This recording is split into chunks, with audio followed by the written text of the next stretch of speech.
All right. Good morning, good afternoon, good evening, TCM community. This is your post draft podcast, hosted by myself and Hokie. We are here to discuss the first round of the draft, a potential new and exciting idea for the TCM League, and then whatever's on your mind. So, if any of you are listening, and we do have a couple listeners actively here right now, please throw your questions in the chat where they will be forgotten and ignored. So, um, we will start as we always do with the first overall pick in this most recent 2032 amateur draft. And that was Fernando Valenzuela Jr., left handed pitcher out of the great state of the Dominican Republic. He is a 21-year-old lefty with honestly all the vitals you want to see. He's got the power, he's got good control, solid command. He should have pretty good movement. Top of that, he's got a high class fastball and a good screwball and a good cutter. Um, he is he's the complete package. I mean, if I had the first overall pick, um, probably the guy that I'm going to pick as well. I mean, it would have been very hard for me. I think not to take this guy one overall. I mean, the two overall pick I could definitely see being in contention. Definitely be seeing a guy that you might want to do, but I think Venezuela was the clear and concise pick in this draft at number one, without any doubt in my mind. So, Hokie, what did you think about him? Yeah, I mean, honestly, I wouldn't say it was as clear cut for me as it was for you, but if you were going with a pitcher, I would have to say that Valenzuela was, to me, what looked to be the best pitcher. Obviously, a team that's competing, it might have been better to go with someone a little more ready right out the bat. So, like, maybe a Hoffman style if you were competing. But if you have number one overall pick, that probably doesn't matter to you. So that's kind of why I'd say Valenzuela is definitely the route to go. He's got a great fastball and screwball, and he has pretty good power, and I think everything's kind of gonna roll around, and will probably fit pretty good in Chicago. So it'll be good to see Chicago get some young players. Yeah, I definitely love it when teams other than myself get young players. It's great. Uh, Second overall pick, New York Giants. No, not the New York Giants. Good God. See, look, it's 10 o'clock. I'm already turning into an idiot. The San Francisco Giants take outfielder CC Aaron, 18-year-old center fielder. And again, this is definitely a guy that if I had the number one pick, I would have been heavily considering with that pick. This is a guy with big time power, a good glove out there in center field, the speed that's going to really make him a plus defender in center field. Probably swipe a few bags while he's at it as well. Good contact, just good power. I'd love to see the eye a little bit higher myself, but I wouldn't lose sleep over it. Like, this is just gonna be a guy that should absolutely rake once he gets called up to the big leagues. So, really a big fan of Aaron. I think this is a great pick. And again, had I had the top pick in the draft, I'd been looking at Aaron, Venezuela, the couple guys I would have been looking at. So to see this guy goes to makes a lot of sense to me. I think it's a good pick for the Giants. Yeah, honestly, this is the guy that I probably would have taken first overall. Only reason I say that is he is 18. So Valenzuela is obviously the best pitcher. 21, he's going to age at the beginning of next year. So realistically, in the what everyone always calls the death sim, he's aging. Um, and CC, if I'm not mistaken, hasn't jumped yet. 18 probably isn't going to have a huge decrease, and everything's there. So when you look at, his speed is 80, but his frequency and success are fairly good. So he's got decent speed. Obviously, the power is just pumping there. Gap power is pretty good. Um, and he has a lot of chance. And it's one of the things to always say. Mogul usually caps out what peak kind of looks like. It's always hard to see the bigger the range, like if they're 74 overall or 78 overall to like an 93 peak, that can drastically change. He could have a massive jump and all of a sudden be like a 96 peak. So it will obviously be kind of interesting to see. But center fielder is a huge position to get, and maybe he ends up looking like a Griffey Jr. that we see over in Baltimore. Yeah, it'll be very interesting to watch to see what happens there. Because yeah, I mean, when you get these guys that look like this, you get excited. So, um, definitely, I think a good pick. And you're right, as far as the hitters go, definitely the guy that probably would have been on the top of my board. Um, Next, we see Josh Gibson go, 22-year-old catcher. This guy would not have been the top of my board, but part of that is I already have some catchers that I like, but I just I like the pick. I think he'll be a solid player, but he's got good contact, good power. Eye is going to be okay, I'm guessing. Should have some pretty good gap power. He's already 22 though. He's already a bit up there. And if I remember correctly, his birthday is already passed, so he'll turn 23 in the off season. And it's just that his defense is not that great. I don't know how it's not that great, but it's not that great. So you see the arm at 88, the field at 81. You're like, oh, he's probably a pretty solid catcher. Can't hold runners too well. Doesn't throw out a lot. Game management's poor. His framing pitches is not great either. So, um, unless you're drafting this guy specifically for his bat, which again, if you look at his amateur stats, his bat looks amazing. I don't know. I go this high on this guy. I mean, I don't think he sticks at catcher. Maybe he's a DH. Maybe he's a pretty good first baseman. I just feel like there was guys taken after this that I probably would have put above him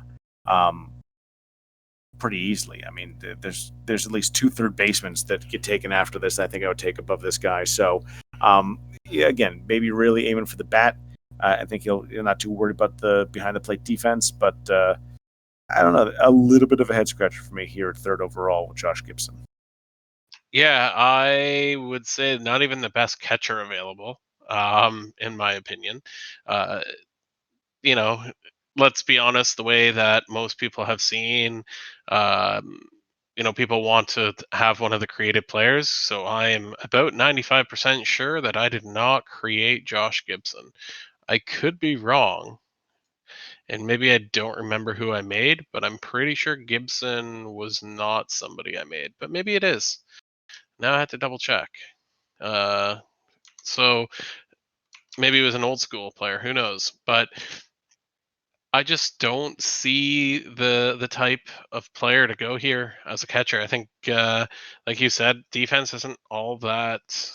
Well, defense is pretty good, but doesn't frame pitches, which is kind of weird, and I don't understand it. But everything else looks like he should be fine. Maybe it's an experience thing, but I'll kind of tie in the next pick. But Kansas City right now is in a position to make the playoffs. Um, they're 12 games back. They have a winning record in what feels like the first year of this league. I don't think they've. Oh, apparently they did have a winning record one other time. So they were 82 and 80 one year. But basically, if you were to average it out, they probably have less than 70 wins every season. Um, and you could have taken Hoffman. Uh, and, and I will say, like, when you look at Kansas City, I see they have Wagner as their closer right now. But I don't know. I just don't fully understand this pick. I think there's a lot of better position players that were available. Even like somebody that you took a little bit later would have probably been a more use, or you know, um, even a strong defensive third baseman. But you could have gotten somebody who's 89 overall with the third pick, and guess what? That 89 overall person jumped the next sim. So yeah, it's hard for me to see why Gibson would go, other than the fact that the bat's really good. So yeah. Yeah, it didn't make sense to me, but again, what do I know? I'm just a boy. Yeah, the next pick, Oh, and apparently I was wrong. It was Josh Gibson was a real player. I totally just had to Google it quickly, and he played in the Negro League. So he actually had quite a decent career. I knew I was trying to look up some names that I had never heard to kind of throw into some things, but it looks like during the middle of his career, he even fell into a coma and had a brain tumor. So that's pretty crazy. Um, Died at 35. So uh, I couldn't remember, but I am glad I did make him. And maybe that's the thing. Maybe it's the power hitting. Wow, what way to bring this podcast down already. Thank you for that. So here's I a guy know. I made. He was a guy. He was pretty good. Oh, he died. Yeah, at 35. Yeah, thanks. That's great.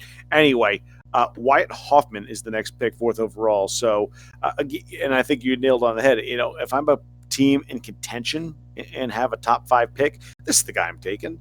I mean, you know, even as Boston, a team that is not in contention, or at least I'm trying not to be in contention. No help to everybody else. Um, and with a closer that I'm a really big fan of. This guy is available, and I have a pickup here. I'm going to be hard pressed not to take him. I mean, he is just, and again, I'm assuming I'm looking at a jumped up version. He might have jumped already. The fact that he's in Double A, not the major leagues, doesn't make a damn bit of sense to me. So, whoever Cleveland is, you can feel free to just send Hoffman over to Boston. We'll take good care of him. I mean, just put him in as your closer now, and good God, just let him do his thing for the next 20 years. Like, I don't understand if a team's in contention as a top pick, why they're not playing this guy immediately. I also don't understand the teams that are, you know, in contention aren't trying to trade up to get this guy. Like, you know, sell the farm, get a guy that's going to help you shut down games and be the dominant league closer. Um, again, maybe that's just me. Maybe I'm wrong. Maybe I'm a little bit out of touch, but it just seems like a no-brainer, especially for teams that are trying to compete. If you're top five team trying to compete, it's the guy you have, and you make the move that you have to move to get this guy. Yeah, I mean, 100%. Cleveland is in first place, so Cleveland is Andrew's team. They already have, Herman Ruth, and they just traded Chipper Jones. They have Ripken. They have a pretty good young team to begin with, and now they have a 22-year-old closer who is set to be a starter in the minors from the looks of it. Oh, for And fuck's sake, don't do it. well, and I feel like that was just an auto. They probably didn't update their roster, but I mean, heck, it doesn't matter whether he is a closer or starter. He's going to dominate, and they're in first place right now, and that's the type of player you want to continue pushing up to first place. Yeah, I mean, just yeah. Next was the White Sox taking Lucas Bumgarner, a 21-year-old left-handed starter pitcher, and again, a starter pitcher I think you and I both agree that would be fans of. Big power, good control, you know, solid movement, okay command, you know, couple bunch of good pitches. I mean, just a very good-looking player. It's weird that he didn't pitch as well as 1 year in college as he did as well in high school. It might just be one of those weird things, but I really did like Bumgarner. I think, you know, as I'm sitting there, you know, looking at all the players, you know, there's a bunch of players. I'm just like, I know they're not going to slip. God, wouldn't that be nice? And he was definitely one of them. I'm like, wouldn't it be nice if Bumgarner or the guy that we'll talk about next with Scherzer would just, for no apparent reason, fall a lot farther than they should have into the lap of somebody that likes power lefties. But yeah, really like Bumgarner. And again, not to jump ahead, but the same thing. Really like Scherzer. I really like both these picks. I think both are going to be quite special players. Might like Scherzer a little bit more than Bumgarner, to be honest. But you know, either one in either position, I think, is a good deal. Yeah, I mean, I'm not surprised you like the Garner of bums, but yeah, you know what? I think when you look at the next two picks, Bumgarner and then Scherzer, they're the right type of picks with these picks. They're both ace mentality type pitchers, especially on two teams that are, Chicago once again just added Valenzuela, so then they get another starter, um, another big power starter. Um, uh, Obviously, with Bumgarner, a little bit less power but higher command, whereas Scherzer is, a little bit lower command. But at the end of the day, both are going to strike out, and you know, I can say you look at the 3 games in Double-A for Casey Scherzer, 40 strikeouts in 20 innings. So he could potentially be getting close to that 250 to 300 mark strikeouts, which is going to be amazing. Bumgarner, for whatever reason, his power. He only had 18 strikeouts in 2 games, so in 10 innings. So I mean, it will be kind of interesting to see how it necessarily goes, but I don't think you could have went wrong with either pick. Both of them are going to be very good starters in their career in TCM. Yeah, no, I like both quite a bit. I think both would be very good. Again, would be I'd probably take Scherzer over Bumgarner, but I mean I would have been happy with either.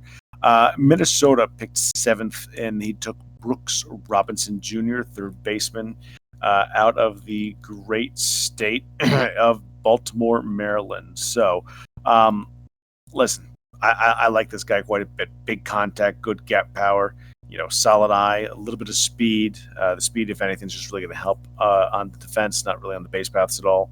And just an amazing glove at third base. I mean, just a very good looking all around player. And a guy that already passed his birthday. You don't have to worry about a drop this season. You won't have to worry about that until after spring training next year. So it just, whew, you know, this is the guy you take third overall. You don't take Josh Gibson third overall. You take Brooks Robinson Jr. I think this would have been a far superior pick. And so the fact that he slipped all the way down here to seventh should have made Minnesota very happy. Yeah, I mean, honestly, he is, I think, the type of third baseman we both like. One, he can play defense. Shocking. Two, his power is actually not too bad. He has decent gap power, and he's got contact capabilities. Will the eye be something that is him striking out, or is it going to be that he doesn't get on base through walks a lot, which with his speed may not be the greatest thing. But there's not a lot to dislike about him as a player. And even when you look at the defense, I mean, uh, in all honesty, his accuracy is an 84, his glove work's 83, lateral movement 84. Um, it looks like it's going to be very good, uh, regardless how it improves. And unless it's already at its max, which is highly unlikely, he's going to be probably winning you a bunch of Gold Gloves at third base. And I'll be honest, the hot corner, I like to have some type of defense there. So I think this was a great pick by Minnesota there. And especially with third baseman, I would argue there weren't a lot of third basemen that were available. Two got taken in the first round, and they're both excellent in their own way. But I would definitely still have to take Brooks Robinson with that defense. Yeah, yeah, I think that's the yeah, yeah. Baltimore picks next, 8 overall. They picked Jason Gagne, another relief pitcher. Clearly not as good as the Hoff, at least at the moment, but a very nice projectable power lefty out of the pen. It's got two pitches that are going to be just astronomically good in his fastball and his Vulcan change. And he pitches very well. He's got that relatively good strikeout to walkout ratio. Doesn't seem to be any peripherals to be an issue. Though there's a couple of years he had 4 home runs given up in about 20 or 30 innings. That's a little bit of concern, but considering that was when he was 15 in high school, I probably shouldn't be too worried about it. But I mean, again, if you're looking for a closer, and this high in the draft, I feel like it's because they're named closers. Maybe that's where they're going. Other than Hoffman, who clearly should have gone top 5, if not higher. But a guy like Jason Gagne, sorry, I like him. I think he should be a good player. But again, I feel like there was players picked next and next again, and even 3 after that, that were better picks at 8 overall than this gentleman. And again, this is coming from a guy who rates closers and relief pitchers much higher than most other people. I'm actually having an argument right now with the GM over value of a relief pitcher. but he's 38, so the other GM can go fuck himself. But it's just one of those things. Do I like the player? Yeah. Is he going to be good? Probably pretty good. Yeah. Do I take him 8 overall? No. No, he seems to me more a mid to late first kind of pick. I think the fact that he's a name player might have helped him a little bit because again, any of the probably the 4 or 5 players taken after, maybe further, I probably take over him at this spot. Yeah, it's kind of interesting. He's actually dropped, so he was 67 overall. Now, I'm thinking that the drop is because his endurance has gone up 10. So at draft day, he was 21 endurance. Now he's 31 because once again, he's listed as a starting pitcher because maybe GD. Well, I don't know if GD. No, he must not have actually seen it. So um, he would probably be a pretty good starting pitcher as well, but it's a little bit of a surprise to kind of have him kind of go that route. Obviously, if he gets a jump, then he goes back to being an excellent pitcher, but soon he's kind of going to be in that position where you have to decide whether he becomes closer or not, and that's kind of the risk that you make as the endurance increases. But like you, I think GD's has been a little unlucky in my league so far. He's got some really good talent, like Griffey just had a monster jump this past sim, and he's got Vizquel. He has a 58 overall third baseman.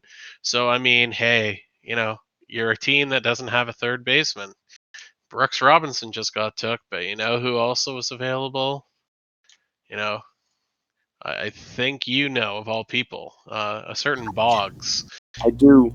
And his pitching is pretty good. I mean, once again, his closer has an ERA of 10, so I'm not really sure how GD season's going, but he's got some really good starting pitchers that are all all pretty decent, like Brian Colley, Eric Morris, Darren Gooden, uh, and now he's got Jason Gagne. Like, yeah, he could have had a closer, but some people don't value closers, and I'm definitely someone that does, but I feel like the third baseman would have been the choice for him because, Boggs, who we're going to be talking about not too far from now, could probably be put into that third baseman lineup right now, even though he's 67 overall and compete. And if you are giving up on the season, you just keep him in double A or triple A, he's not that far away. So, a little bit surprising, but I'll be honest. If there's one person I respect when it comes to draft lists, it's GD. Um, it doesn't matter what draft he's in. His draft list almost always lasts for like 5 rounds, and it's only ever consisting of like 15 people. So it is quite impressive. Yep. So we will move on to the pick that, again, probably should have been made over a couple of these picks recently, and that is Darren Sutton going to the Mets. Um, uh, just a very good looking pitcher. Good command, good control, good power, good movement. I mean, I personally wish the power was a little bit higher, but I shouldn't split hairs. 3 solid pitches, 2 decent pitches. Like, very good looking starting pitcher in Darren Sutton. Again, this is a guy that I'd probably take over 2 or 3 of the guys that we've already mentioned. So the fact that he fell as far as he did the 9th, I think that made the Mets very happy. The fact that he didn't fall one more, I think, makes me very happy because I'm pretty sure I would not have gotten the deal that I gotten had Sutton still been available at 10. So, but Sutton, great pick at 9. Should be a very good pitcher in this league. Yeah, I mean, when you look at the pitchers that are available left, Sutton is clearly a step above all the others. So he's got the decent command. It's probably not going to give up a lot of home runs. His control's still above his overall. His power's pretty good. I mean, what's not to like about that type of pitcher? And unlike the last 2 pitchers that were starters that we talked about, or actually all 3, he is a right-handed pitcher. So once again, you and me do like left-handed pitchers, but he is the best available right-handed pitcher, and you got him 9th overall. I mean, I personally think that's a great set for the Mets, and War Priest usually is able to get some pretty good action out of his pitchers till he trades them usually to me. So yeah, I do like the pick there. All right, moving on to 10. Pick number 10. Boston finally gets a Boston born player in Brett Boggs. Had to trade up, had to pay up to do it, but the juice, I hope, is going to be worth the squeeze. Uh, Brett Boggs is, Boggs was just a fantastic real life third baseman, even when he went to the Evil Empire. And he looks to be just about darn as good here. So he's a guy that's going to just hit for days. Is he going to hit a lot of home runs? No. He'll be a doubles guy, but he'll also have a huge average, a good eye, and he'll play a darn solid third base defensively. So I was thrilled that Box was still sitting there, and I was able to trade up and get him because up until he left and went to the Yankees, he was one of my favorite players growing up. I used to love going down to the stadium and watching Boggs play. So um, also the fact I played an offline game not too long ago where I drafted Wade Boggs as a rookie, and dude hit 4,000 hits for me in his career. It was great. So not expecting the same out of Brett Boggs in this file, but nevertheless, you know what you're expecting. Hopefully, out of a player like this, and why the hell not get him? Yeah, I mean, obviously it was a great play by you to trade up for him. And yeah, like what's not to like? Yeah, his power is 57, but let's not forget that he's going to be playing in Fenway his whole career, because I know you're not trading him. It doesn't matter what someone offers unless it's Manny. I doubt you trade Boggs. And so that 57 power, he's still going to hit home runs in Boston. If anything, it's going to probably be somewhere around 15 to 20 home runs a year just based on that gap power alone. The gaps are pretty low. Um, so there's that. He's going to hit anywhere from 300 to 320 would be my guess when all is said and done. His eye's not bad. His speed is not slow enough that he's going to bog you down. Ha ha ha. And his fielding is pretty decent. Specifically, he can field the ball and he has pretty good accuracy.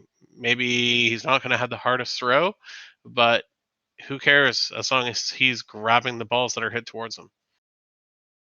As long as he can grab balls, I'm happy to have him on my team. That's really all it really comes down to. So, moving on to the 11th overall pick, St. Louis took Jack Kinsler, second baseman. And again, when I traded up, I mean, Boggs was definitely the guy that I was trading up for. But there was definitely a couple other guys that I was. I'm gonna have to fucking mute this stupid fucking cunt. Oh, jeez, really is just gonna.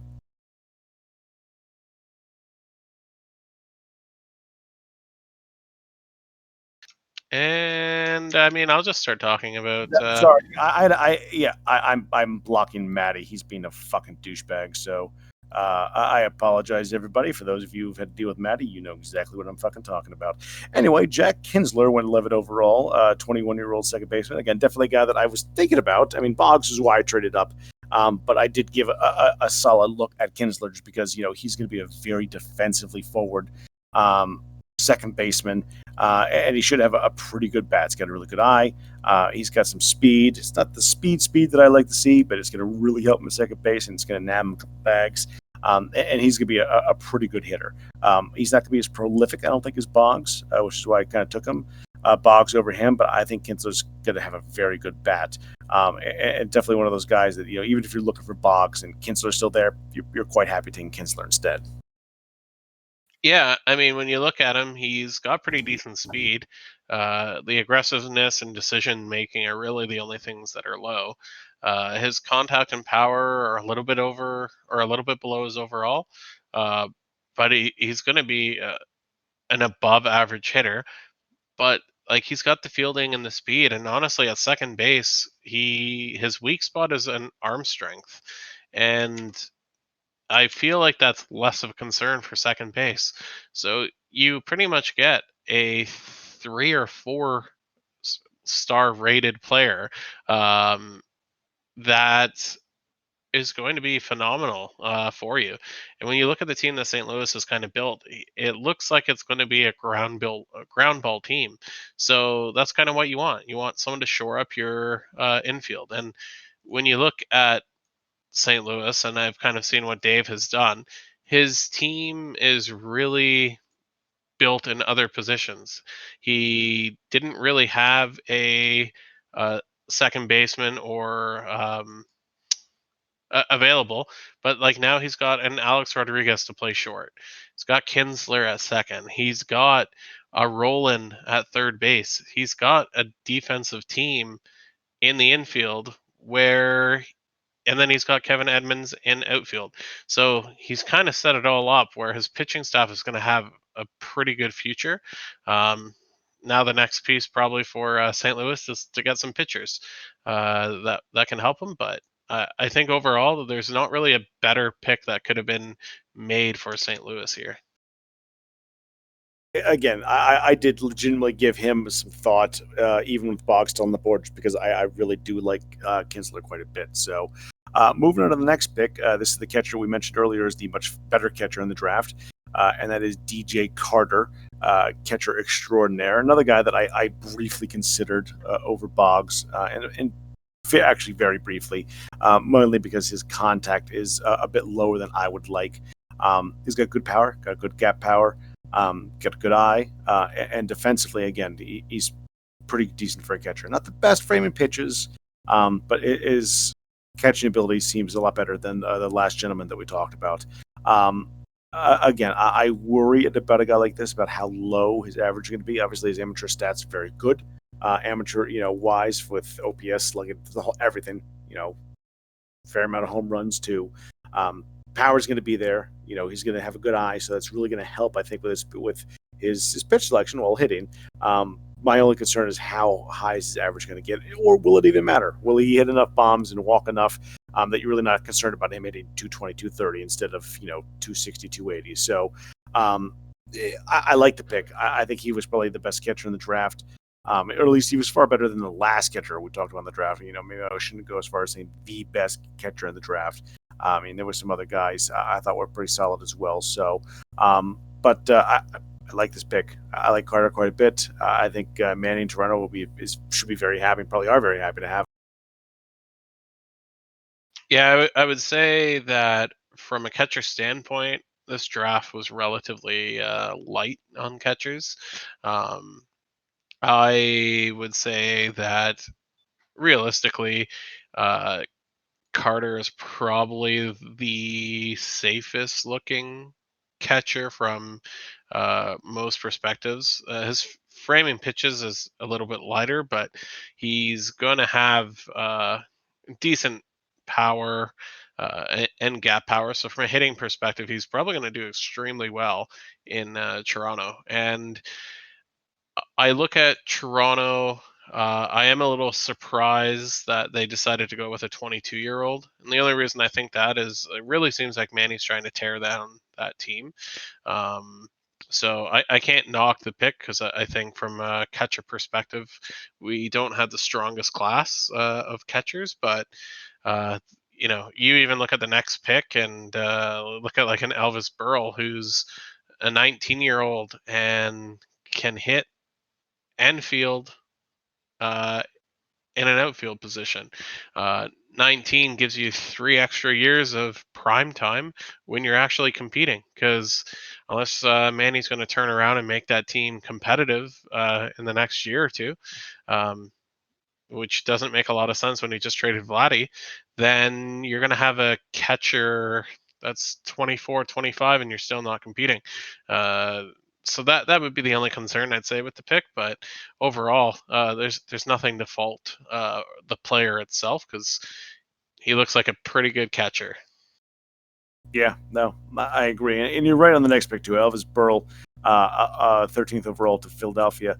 I like this guy. This is another guy that again, fleeting glance when I took Boggs, and only fleeting because I already have Van Schleich and Tobias Floyd and a couple other good outfielders that I like.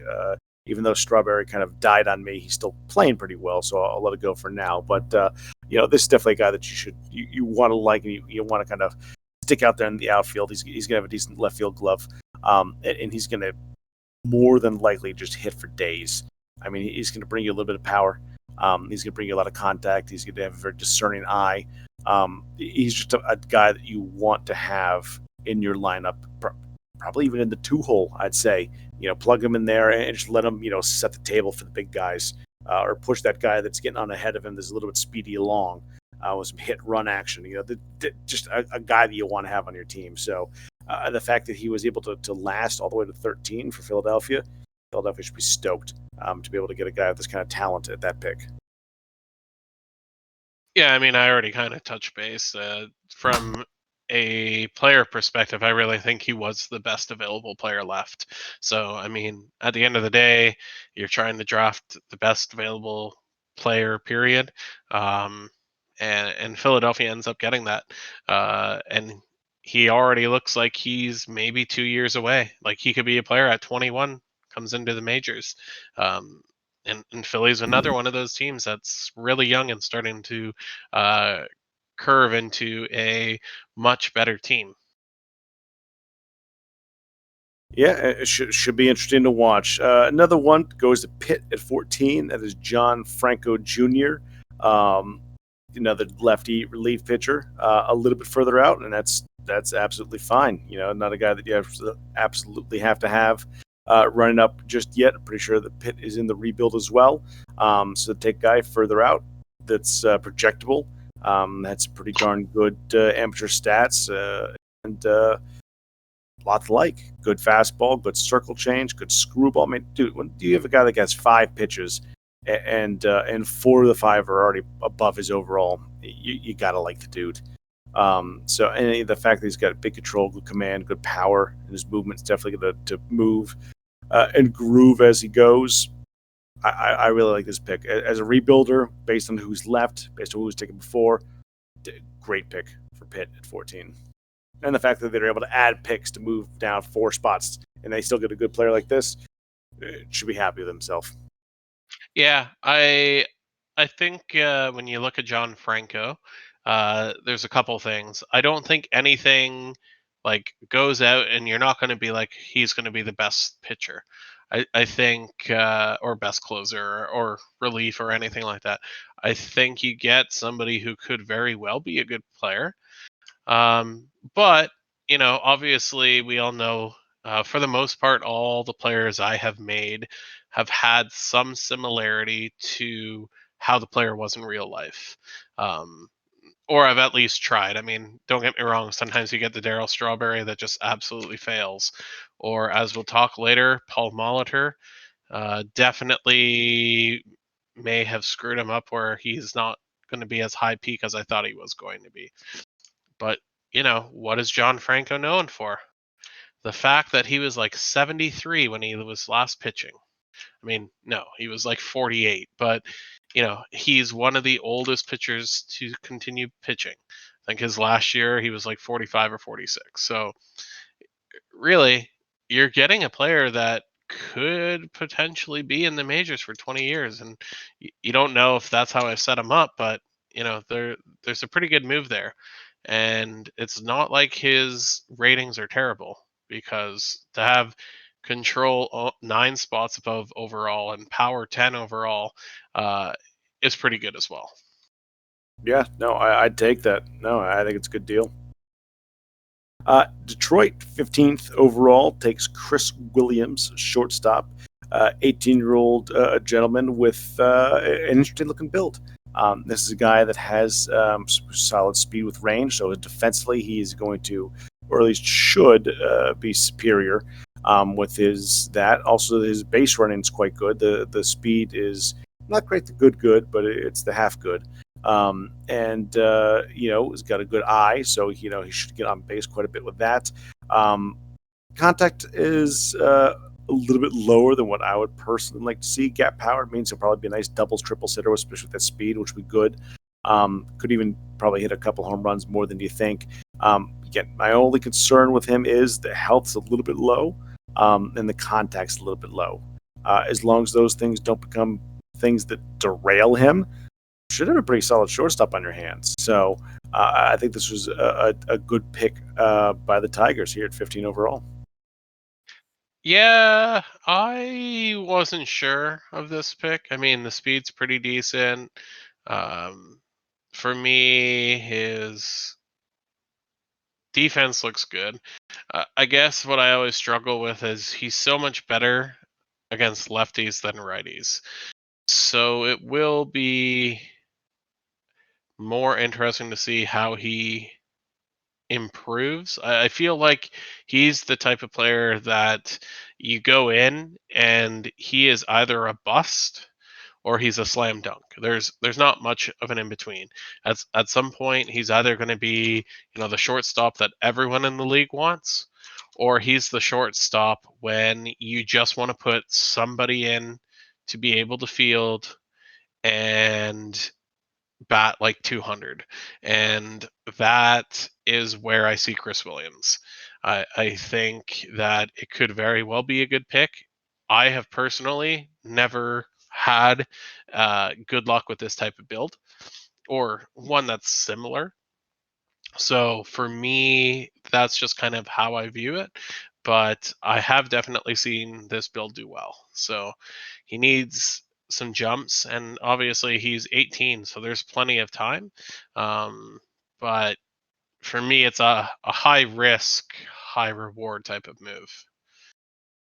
Yeah, well, I can definitely see where it goes out that way, but I'm curious to watch. I think it'd be an interesting pick. So Cleveland up next again, 16th overall, taking Chad Sutter, 19-year-old relief pitcher. Um, yeah, I mean, I don't see too much of an issue with this pick. He's got a dominant fastball, a good splitter, good slider, again, all well above his overall. Huge power arm, but also has good control and okay command. Movement is where I start to get a little bit of concern because his movement's quite a bit over his overall, which could mean he ends up being a movement monster. And again, in a relief pitcher, not as much of an issue with me, not as much of a concern I would have. But I would worry that if that power kind of stagnates a little bit and it becomes this just movement guy with okay control and meh command, would, in my mind, potentially make him a little bit less effective in the long run. But again, based on what's available in his build, his look, and his amateur stats, no, I think it's a pretty solid pick. Yeah, no, I definitely agree. I think it's another one of those relief pitchers. You, especially when he's already added Hoffman. I mean, now he's got Sutter, who down the road could be like a setup or short relief pitcher. One thing, Andrew, if you do listen to this pod, as I've tried to post in the chat, both Hoffman and this pitcher here are set as starters. So if you don't want them to increase their endurance, then take them off the starter. Because what you've done is you've made Sutter already drop a point in overall. His power, I think, dropped one, and his movement dropped one. And a little bit of endurance is okay, but you don't want it to keep rising. So overall, I think a pretty decent move. I was surprised that he didn't go with like another name player. I always find that people just want to draft a name player because he's somebody. But I did really like Sutter. It was somebody I was kind of actually hoping would drop a little bit further, but that was not the case. So yeah, good pick there, Andrew.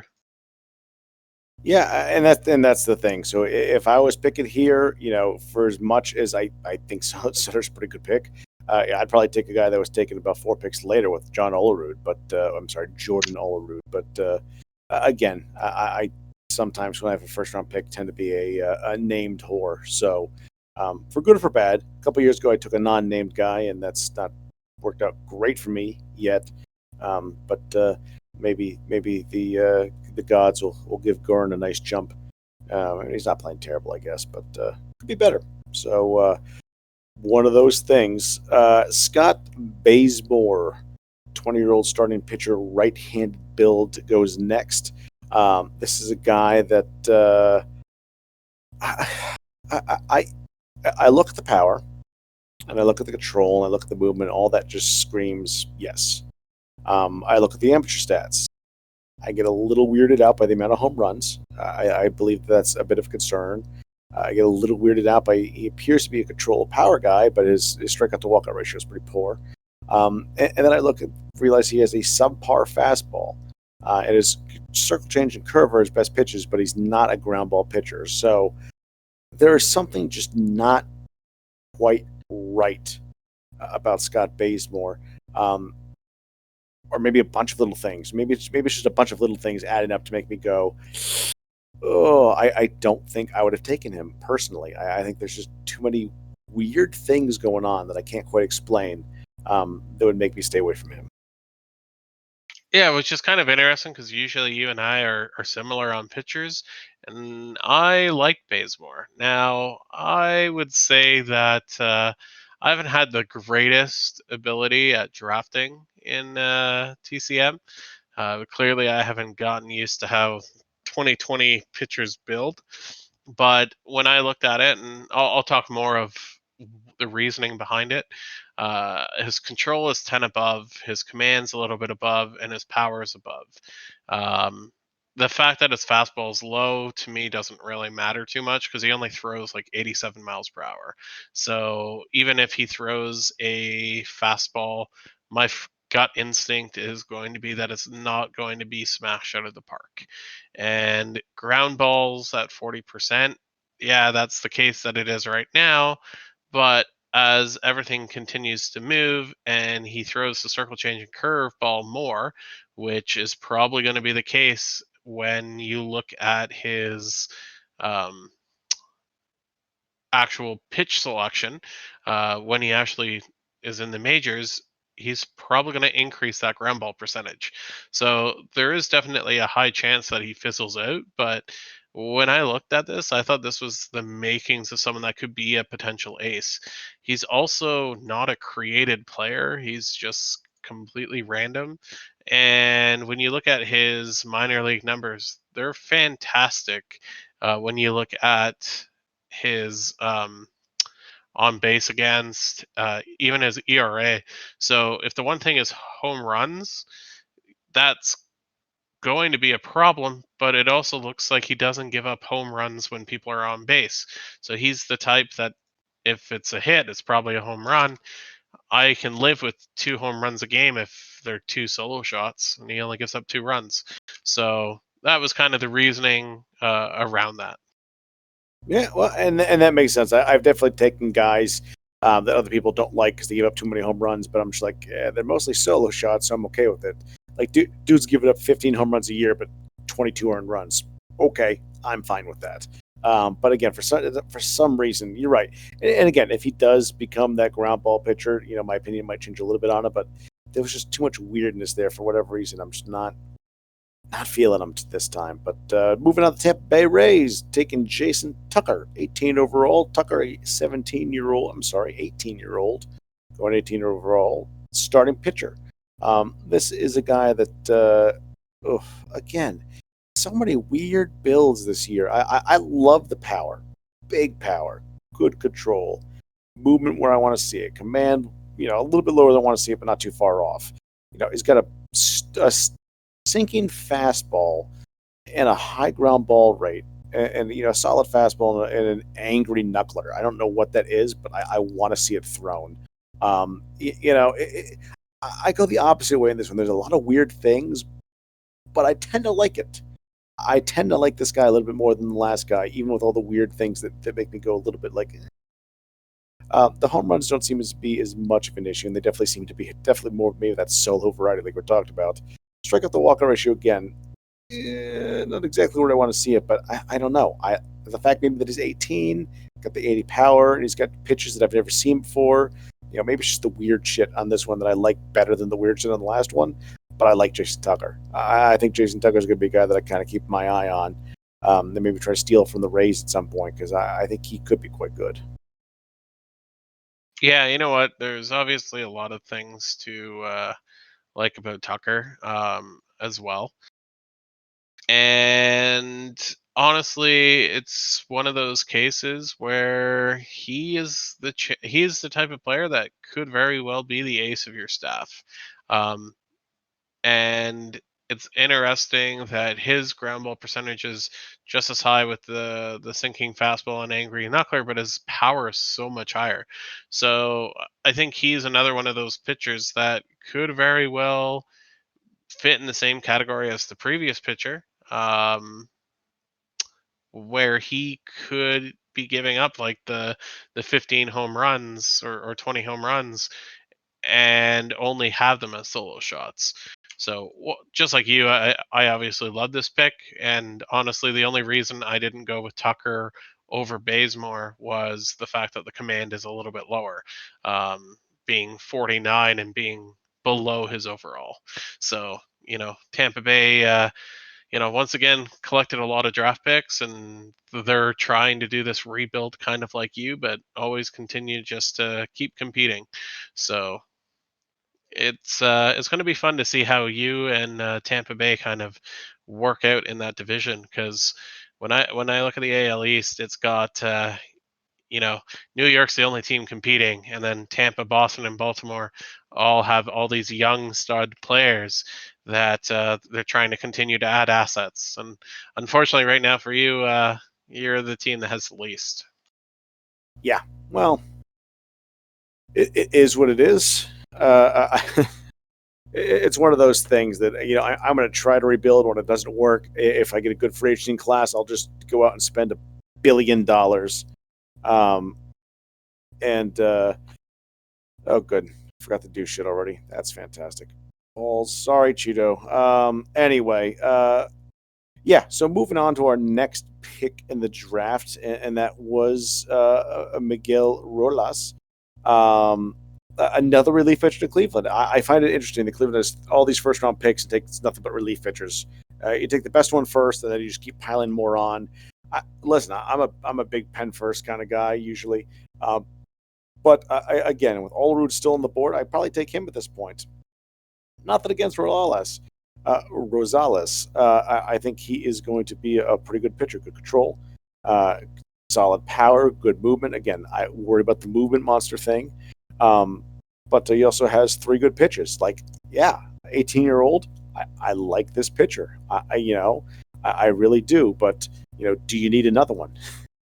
Is I think what it comes down to, and uh, no, honestly, probably not. So it's almost you almost have to wonder at this point if they're just taking all of these relief pitchers, figuring one shakes out really well, when another one starts to shake out well, trade bait them and do something like that. But again, with some of the players that were in the drafts at the points where he's taking these relief pitchers, I'm probably going a different direction. Not that I think it's a bad pick, but I'm going somewhere else. Yeah, and I mean this is another relief pitcher that Andrew currently has set up as a starting pitcher. So he is also increased in his endurance. So I mean maybe the plan is to move one of them to starting pitcher, but uh, I would say that when you look at the players that were available, it's probably the right type of selection. Because to me, the rest of the first round, there you started to kind of, I don't want to say grasp for straws, but there were a couple players that you just needed to kind of see what was going to be available. But yeah, he is somebody that I would definitely be keeping as a reliever. I don't think I'd ever put him as a starter, just because his movement's extremely high. His movement's already 12 overall, so he's going to be someone that doesn't give up a lot of hits, but the rest of his numbers just kind of make him look like a weird build. So I just don't know if he could be a starter. And kind of like you said, that's when I would start to look at someone else like an Olerud who could be, a first baseman or at worst a DH that fields extremely well. Probably gives you more trade bait just because he's a name player. Right, and that's the thing. I really don't draft the first round as trade bait players, but when in Rome, if that's the goal you're going for, there's better options available. But But we'll see. Toronto goes next, and they get the name player. They get Jordan Olerud. I like this pick. Again, this is another player that I was just like, initially when I was looking at the draft, and I'm sitting there at 14, not sure if I can be able to trade up and get somebody I really want. I'm thinking like, oh, you know, do I take the switch hitting Olerud? It was definitely a thought that was very heavy in my mind. And I have McGuire, I have Tillotson, like I have that position covered and then some. But you look at this guy, a switch hitter who's got tons of contact, big gap power, good eye. He's going to hit you some fair amount of home runs too. Like, whew, pure hitter who's going to be a plus plus defender at first base. The question is, where could he fit otherwise? Does he fit well enough in the left field to play out there? Is that something that's feasible? If it is, you like the pick even more. I just think he's going to be a huge bat. And he's going to be a gold glove first baseman or, maybe not so shoddy left fielder. I'm happy either way with that. So I really like this pick. The fact that he fell all the way to 20th it was a bit of a surprise. Yeah, I was kind of shocked that he fell that low. And I don't know if it's because he's a first baseman and people kind of, feel that first baseman shouldn't always be taken in the first round, but no, there's not much to dislike about him. When I look at him, let's throw out him versus a Boggs style. I mean, the difference is Boggs plays third base, and Alarud is a first baseman, but a lot of the same build when you look at the two. And like I said earlier, Boggs was a great pick at 11 or 9. 10. Maybe it was 10. Wow. I'm also tired. Olerud to go 10 picks later. There's a lot of picks in between that could have really used that style of player. And like you said, I didn't even notice that he could have potentially been playing left field. The numbers don't look too bad. He could be a very big steal for Toronto. I think he will be. Honestly, I really do. It's one of those players that I was just like, had I been awake for the draft, he would have been a guy I probably would have somehow tried to desperately trade back up to get to when I'm seeing slip it later in the first. Like, I'm offering my second and my 3 comp picks just to try to trade up to get somebody like Oliver, even though I don't necessarily need him.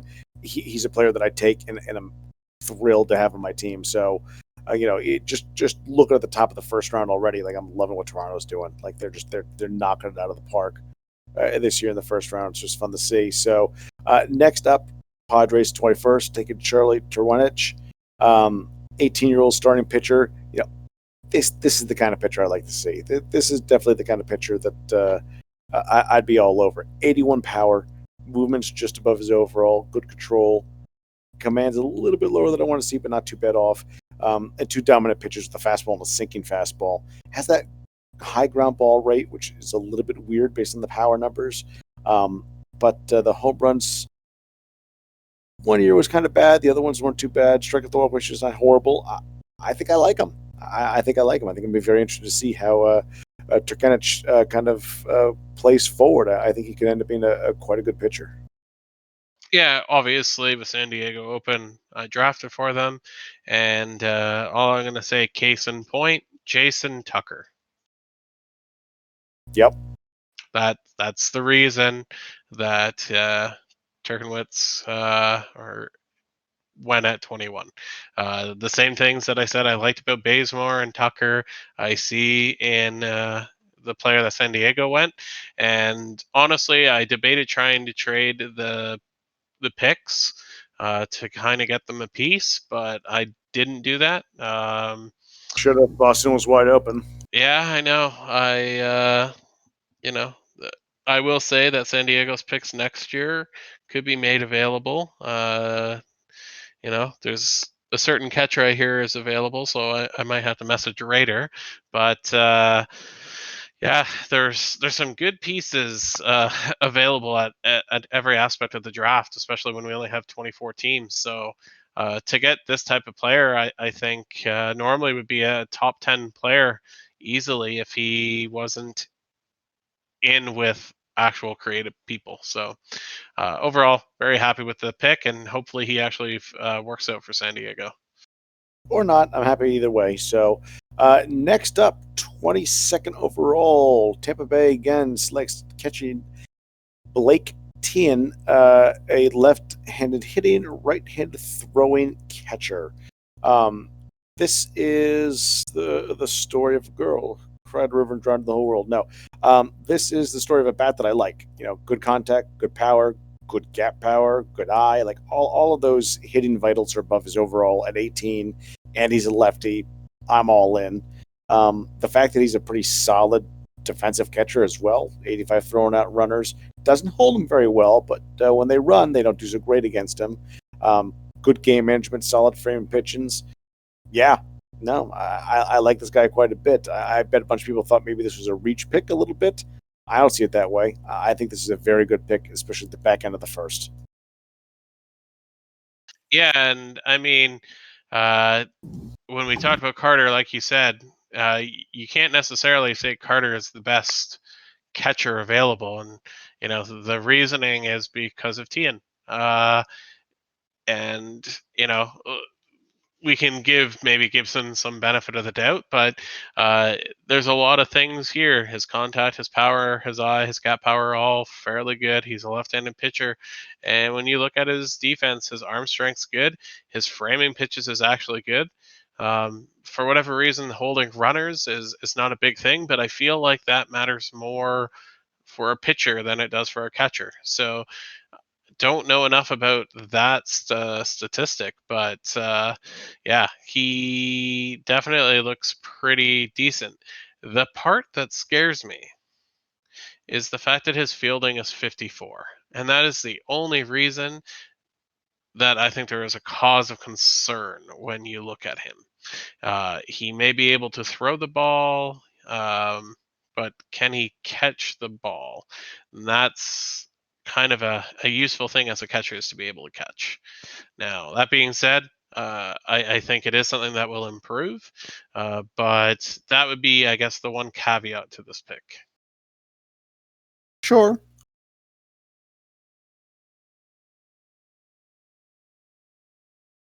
Sure, I definitely see that. And we'll see. We'll see. There's a reason why he went here and not top 10, but there's still a lot to like there, and Mr. TN.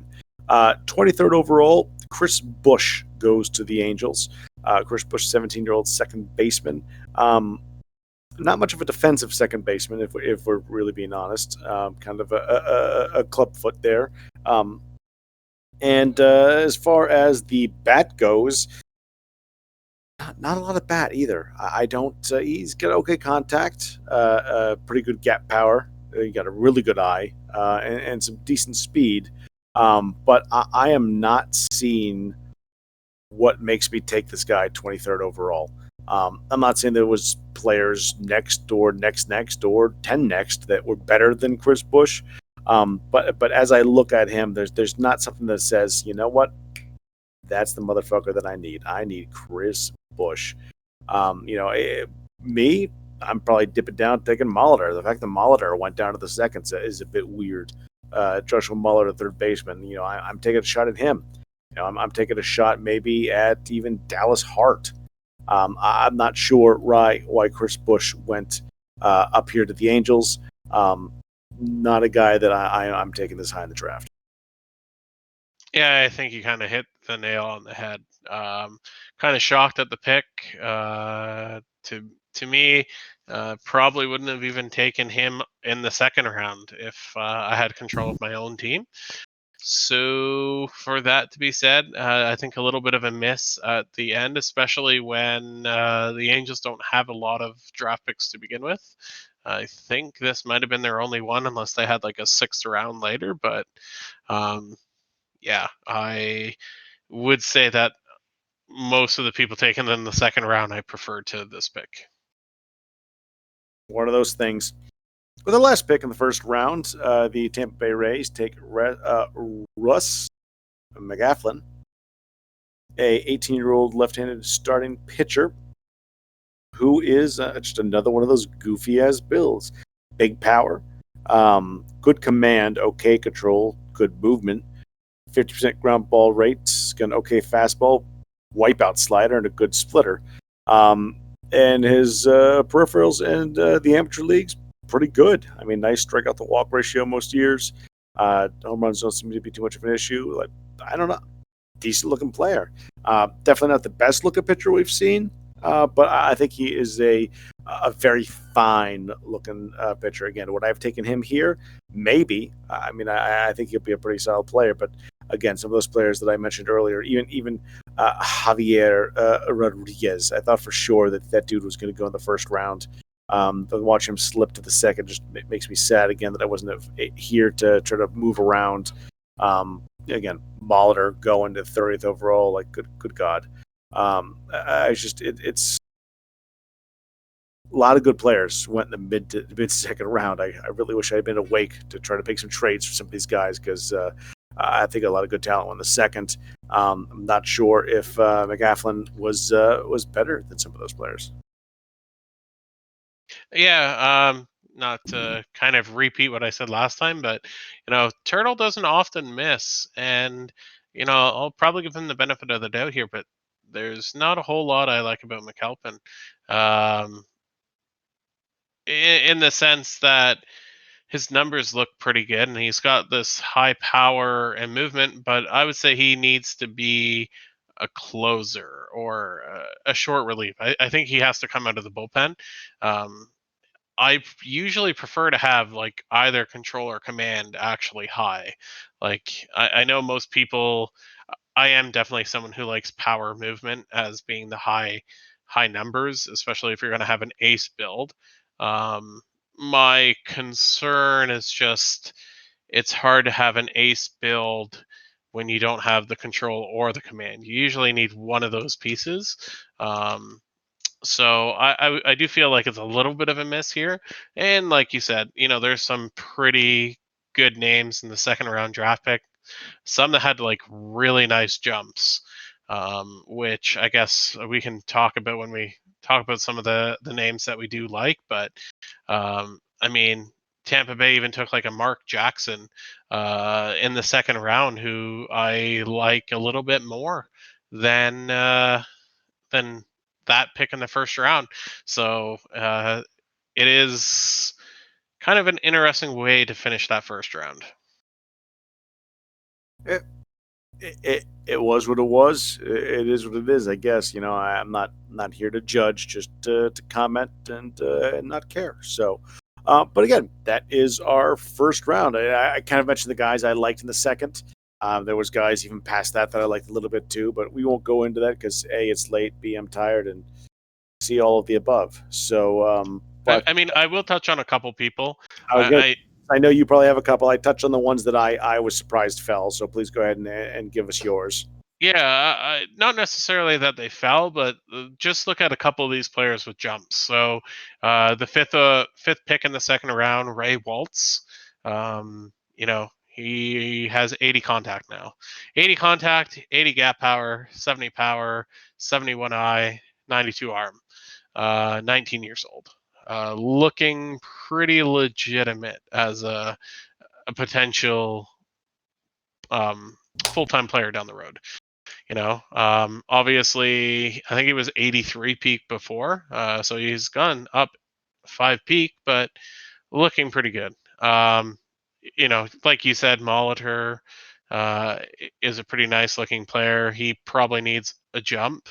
Um, kind of lucked out with Washington, so I took Barry Ryan just because he was one of the last created players left, and he jumped up to 75 overall with 90 peak.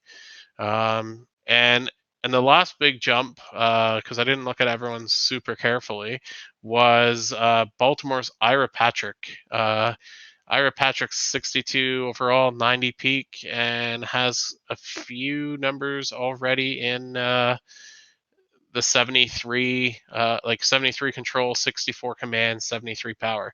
I mean, he's another one of those guys looking pretty good when you look at the type of build that they have. Yeah, I mean, like there's definitely guys that out of the first round get taken because they're missed by other people, and there's guys taken that something about them, and they end up being pretty good. So there's definitely always talent to be found second and beyond. Sometimes you even get lucky and find talent fifth or sixth round. But yeah, definitely talent in the drafts. It's always good to point out a couple that people are either lucking out into or finding on their own. It's always good to see. So again, that is our draft recap, kind of in a nutshell. Do we want to talk about the other thing tonight, or do we want to save that for another night as well? I would say that this is kind of your baby. So if you would like a little more time to get everything exactly narrowed up, we can maybe give everyone a little bit of a spoiler and then do another podcast later just to go into it. Yeah, let's do that. So that way you and I can talk off brand about exactly how we want to do this. But so what we will tease is something that I think we teased you in a previous pod for those who listened, and that is international free agency. So that we have talked a little bit about this before the pod, and we'll talk more afterwards about a way to do this in a fashion that is fair ish for everybody, and a fun little thing to do. I think that the more that mogul leagues can kind of mirror some things that happen in real life, or expand and make it better, because obviously the real life one is just a shit show, but it could be fun. So we are talking about international free agencies, how that's going to look. And a hint for those who have played it: OOTP is something I'm going to tell you. Out of the park baseball, the way that they run it is quite effective. So that'll be my big teaser there. But potentially more to come on that. So I've pitched my idea for that. And we will continue to flesh it out. And then once things are potentially decided upon, we will bring that to you. But that is our teaser, and it is international free agency. Um, so, anything else for the good of the order before we fall asleep at our desks? No, I think that's everything. That is indeed everything. All right, everybody. So, from all of us to all of you, good night and good luck.